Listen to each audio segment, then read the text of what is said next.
I'm the co-founder CEO of a startup called Infyos, and we work with energy companies, energy developers, particularly in battery energy storage, on how do they develop projects that manage supply chain risk. But because we work with many of the developers, some of which in this room, we have a deep understanding of the role that energy storage plays in this transformation towards an hourly matching system.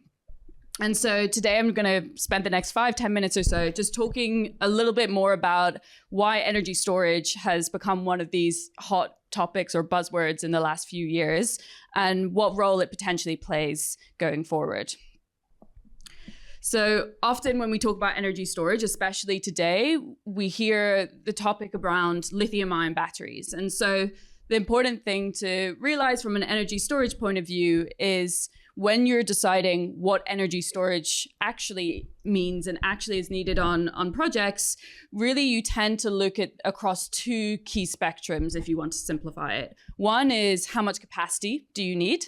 And then the second one is what's the duration of that energy? And so that's where we could see that lithium-ion batteries, which are one of the most common forms of energy storage being deployed today, it operates very well in the relatively lower levels of capacity and relatively lower levels of duration, in comparison especially to energy storage like hydrogen, which isn't necessarily as strong from a capacity point of view, but from a duration point of view, it's often used in longer durations. If we look at lithium-ion specifically, though, what we can see is that over the last few years, and particularly ramping up into the next 5-10 years, we're expecting that by 2030, it is required to have a 6x increase in lithium-ion batteries. This is the projections of what's expected. Unsurprisingly, maybe to some in the room, is that China by far is the leader today and is expected to continue to be the leader, both in terms of the manufacturing of the batteries and the supply chains and also the deployment. But interestingly, the US is not too far behind. And I guess some of the good news for the UK, despite maybe a lot of not good news, is that we're one of the leaders in the deployment of energy storage across Europe.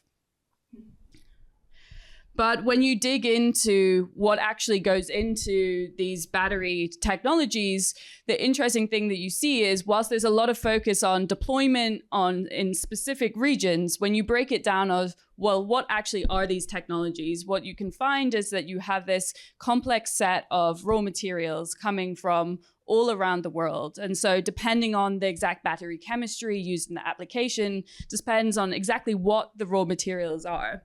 But one of the big challenges that we see for developers sitting in the UK or Europe today is that about 80% of battery manufacturing today, it takes place in China. And then behind that, you have these complex set of processes from raw material manufacturing through to the processing, refining of the materials, the midstream cell component manufacturing, and then into the final manufactured product. And so whilst at the raw material end, you have this geographical diversity and also high risk nature of the locations of some of this sourcing, at both the end manufacturing and the midstream and the refining stage, China dominates about 80% of that. And then when it comes to putting it on to the grid today, one of the interesting developments that we've seen over the last 5 years or so is how much the revenue opportunities have shifted in battery energy storage. So if we look back to 2016, we can see that the majority of those revenues were coming from ancillary services. And then fast forward to today, actually, that's only about a third of the revenue stream, whereas we have energy arbitrage and capacity markets forming as additional revenue streams, and then also about a quarter of revenue streams coming from alternative models of revenue optimization, especially required in countries like the UK, where we've had saturation of the market and forced innovation into new forms of revenue optimization to ensure that batteries can continue to be profitable.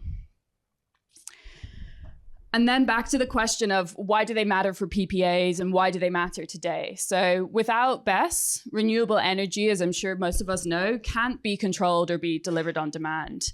We can't control when the sun is shining, when the wind is strong. And so that's where battery energy storage is an essential part of how we will develop this future energy system. And so what we can see here is an example of the energy production in California.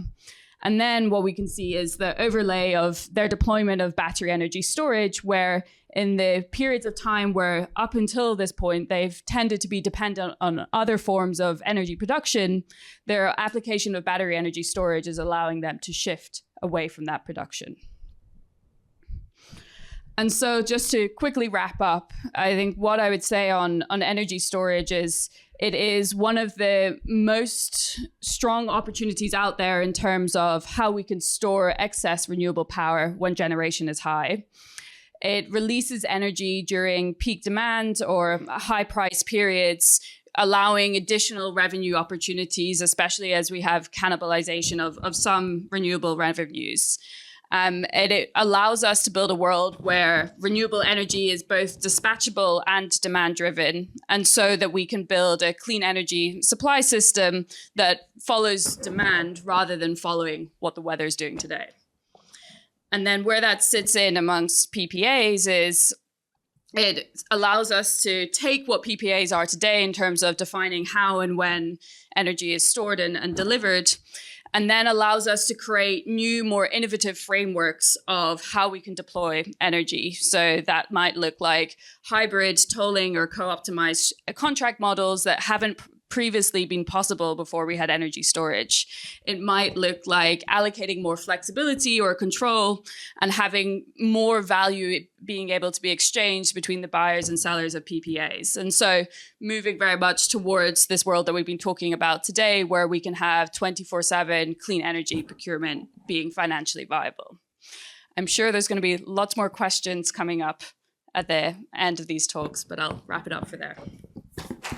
Thank you very much.